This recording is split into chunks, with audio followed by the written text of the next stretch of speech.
So now they're telling them that the church is going to be caught up to heaven, and then somebody else is going to go through tribulation.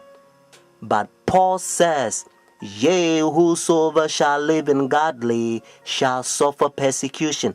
When Shadrach, Meshach, and Abednego, notice in Daniel chapter 3, when they throw them in the fire furnace, you know what happened? God saved them.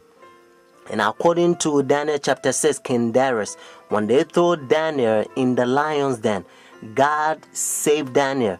God helped us to understand that He has the power to stop pain and He's in control. And according to Daniel chapter 12 verse 1, Bible says God's people shall be delivered. Notice, in the time of trouble such as never was.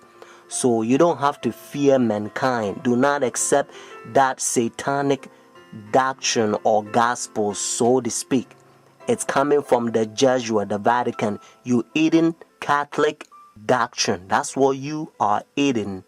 That's why, and again, Revelation chapter 17, the Bible called this power the whore, the mother of harlot. Means if this power is a mother, notice, that means that this power has a daughters. It's a Sunday churches that they accept their sun worship day. That's why it's Sunday. And watch even the spellings, you find out that's what it is. So friends, Jesus Christ is coming. Whether you go to church or not, friends, take a stand now. Saturday is the biblical day, the Sabbath, because God knows that in the end, the devil's going to make a lot of people forget the day. It's the holy day that it proves that He's the one who created heaven and the earth. Friends, that's why He began by saying, remember the Sabbath day to keep it holy. Oh, friends, isn't that sad? Said Jesus. Why you call me Lord, Lord, and do not the thing which I said? Says Jesus. These people confess me with their mouth, but their heart is far from me. Luke chapter 23, verses 50 to 56, and also Luke chapter 24, verses 1 to 3. In order for you to understand, you have to know that the Bible says all things was made by Him. So Jesus Christ created this world 6 days, and the 7th day He rested, according to Genesis chapter 2, verses 1 to 3. And then when Adam and Eve, they sinned, redemption, He came and He died for us. Friday on the cross, Jesus Christ, He says it is finished. And then He rested on the Sabbath day. Notice when the sun was going down, Friday evening, they buried Jesus Christ. So the early day in the morning, notice, according to Luke chapter 24, verses 1 to 3, Jesus Christ rose on Sunday.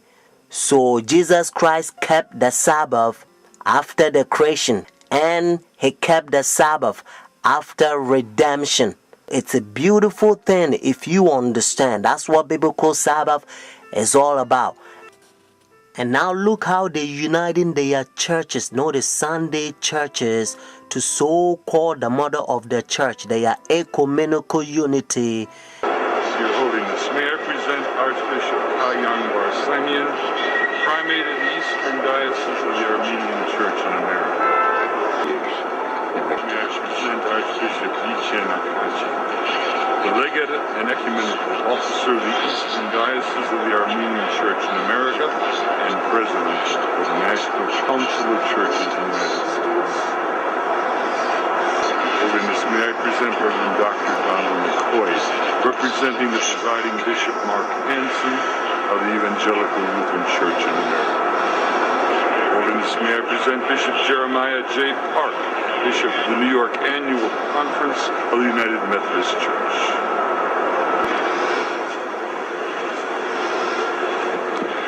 Your Holiness, may I present Reverend Wesley Granberg Michelson, the General Secretary of the Reformed Church in America.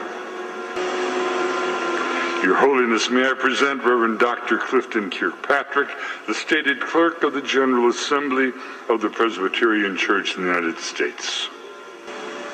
Your Holiness, may I present Reverend Dr. William J. Shaw, President of the National Baptist Convention, United States. Your Holiness, may I present Bishop James Leggett, General Superintendent of the International Pentecost Holiness Church. Your Holiness, may I present Dr. Leith Anderson, President of the National Association of Evangelicals.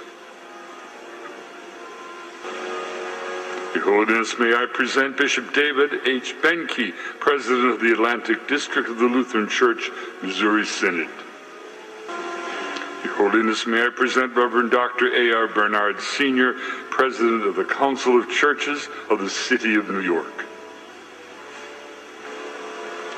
Your Holiness, may I present Elder Bernice King, daughter of the civil rights leaders Martin Luther King Jr. and Coretta Scott King. Your Holiness, may I present Reverend Jimmy Song Jilim, Executive Director of the Council of Churches of the City of New York. Your Holiness, may I present the Right Reverend Mark Sisk, Bishop of the Episcopal Diocese of New York. Do you understand the language, Your Holiness? And this is how they call this power. He think he is God. That's what their teachings is all about, friends. And you also know that when the religious leaders, when they come to meet this power, they wearing black. Notice, dark color. They represent the sinners, and he represent God. And now listen to what Bible says. This is the chapter. Notice 2 Thessalonians chapter 2. This is the chapter the Protestant Sunday churches, they are forefathers. They used to protest against this power during dark ages, and they call them Antichrist. Notice Antichrist. But now you don't hear from Sunday churches anymore, because they betray their forefathers. Let's start from verse 3. Notice 2 Thessalonians chapter 2. Let no one deceive you by any means, for that day will not come unless the falling away comes first, and the man of sin is revealed, the son of perdition, who opposes and exalts himself above all that is called God, all that is worshipped, so that he sit as God in the temple of God, showing himself that he is God. Do you not remember that when I was still with you, I told you these things? And now you know what is restraining, that he may be revealed in his own time. Notice what it says in verse 7. For the mystery of lawlessness is already at work. Only he who now restraining will do so until he is taken out of the way. And then the lawless one will be revealed, whom the Lord will consume with the breath of his mouth and destroy with the brightness of his coming. The coming of the lawless one is according to the working of Satan, with all power, signs, and lying wonders, and with all unrighteousness, deception among those who perish, because they do not receive the love of the truth, that they may be saved. Friends, I urge you to call this number and order your own book. And the name of the book is The Great Controversy. Notice, The Great Controversy. And by the grace of God, you're going to become a better Christian. You're not going to fall to this Christianity that has become like a coffee and milk shake together, because the man of sin infiltrating the churches and they destroying doctrines. The phone number here is 856-503-5893. One more time.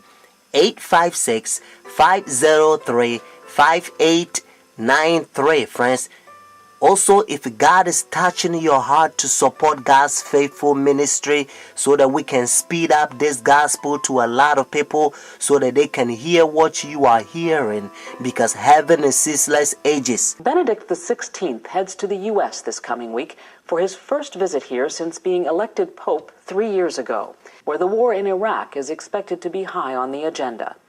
On Friday, Benedict travels to New York, where he will address the United Nations General Assembly.